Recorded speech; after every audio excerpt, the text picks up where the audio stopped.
Juanita, why does tomorrow have to be a reset? President Biden's had an extraordinary run of huge accomplishments. Polls haven't looked good for him, but based on actual performance in the primaries, it's Donald Trump who's been underperforming, not Joe Biden. What are you expecting tomorrow night? I expect Biden to keep that same energy that you played just a second ago, because that's the energy that people need to see in order to reset their opinions on the polling and the concerns about his age or other things that they don't know he's delivered for them, right? I fully expect President Biden to spend a lot of time going through his wins, whether that's getting money for investments in infrastructure, roads and bridges, whether that's fighting to relieve student debt in spite of the courts blocking every other measure he's put out there, right? Like, I think that he's going to spend some time celebrating himself, but he absolutely has to spend additional time setting his vision for 2024. I think the reset moment is the reality check of the fact that the general election starts tomorrow, right? Like in a sense that in this week alone, we've had Trump dominating headlines and on Super Tuesday, and now President Biden gets to take the floor. I do hope that he doesn't hide from any issues, whether that's Gaza, whether that's immigration. I fully expect that he's going to stand up. But more than anything, and as he's going through this, again, I hope he's light. I hope he's able to communicate and engage with the audience, because even though House Speaker Johnson has asked for decorum, we know who's in his conference. We know they're not going to be quiet. And I hope that President Biden is ready to be fully responsive, just like he was last year. Hans, I have not seen you in a while, and I feel like I need to almost close my eyes. I'm so distracted. I feel like I'm looking at you've got 4 animals behind you, and my favorite, Hans Nichols. There you are. It's like we've got an owl, we've got some sort of deer, and here you are, the 11th hour's favorite giraffe, Hans Nichols, joining us. Let's talk about your new reporting that the president is going to get even more aggressive tomorrow night, going after Trump. No, Steph, I want to stay on the animal montage for the entire segment. Okay, that's much more interesting to you and me and viewers. And as we've talked in earlier hours, every member of my family is represented, but you will not get to find out who is whom in my family. You have a better chance of getting Joe Biden's speech ahead of time.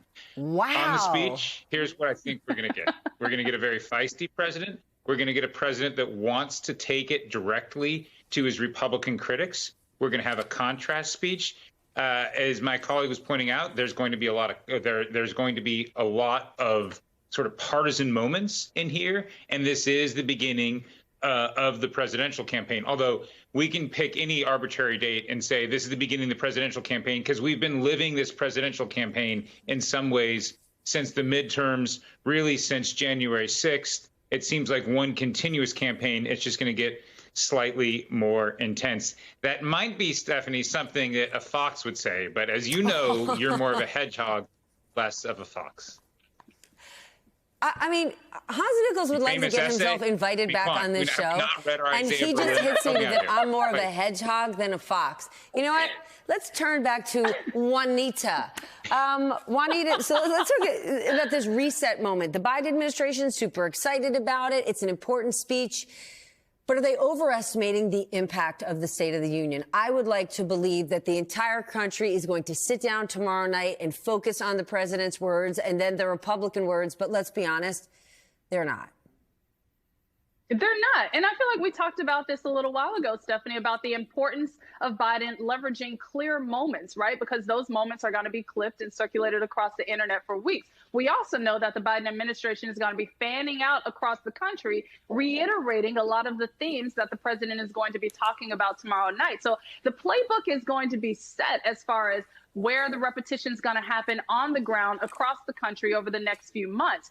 But again, President Biden needs to go into tomorrow with a clarity that he knows he has to deliver, because any stumble, any hesitation, any shirking away from an issue has the potential to overtake the entire moment. And that's the last thing he and his campaign team want. So as I mentioned before, I hope they have been running drills on how to respond to hecklers. I hope that they have been figuring out how they're going to even acknowledge some of the movements and fractures within the Democratic base, which we've seen with the uncommitted movement, for example, like making sure that he's not hiding from any of those issues, but addressing them head on and making an appeal that not only appeals to independents or other voters he's trying to pick up, but reassures the Democratic base that he's still their guy. Hans, running drills with hecklers is like having you on television. So explain to our audience who President Biden is going to be speaking to tomorrow night. Obviously, he wants to have this big message, but he really wants to talk to Nikki Haley voters, but also progressives, those uncommitted voters who have been reminding the president, do not forget us and our priorities. They have very different priorities than the ones who are voting for Nikki Haley.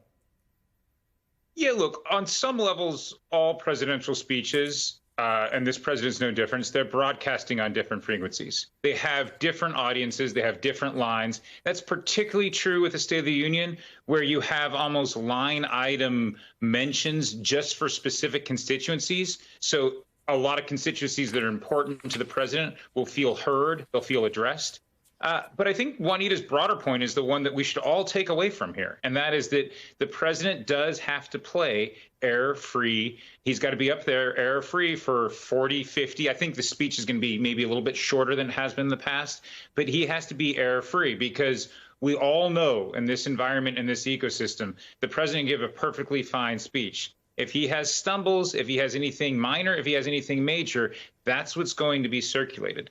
And so it's a pressure-filled moment because there really isn't a whole lot of margin for error. And that way, it's not at all like a television hit because there's a massive margin for error. And you can say just about anything you want, especially to an old friend.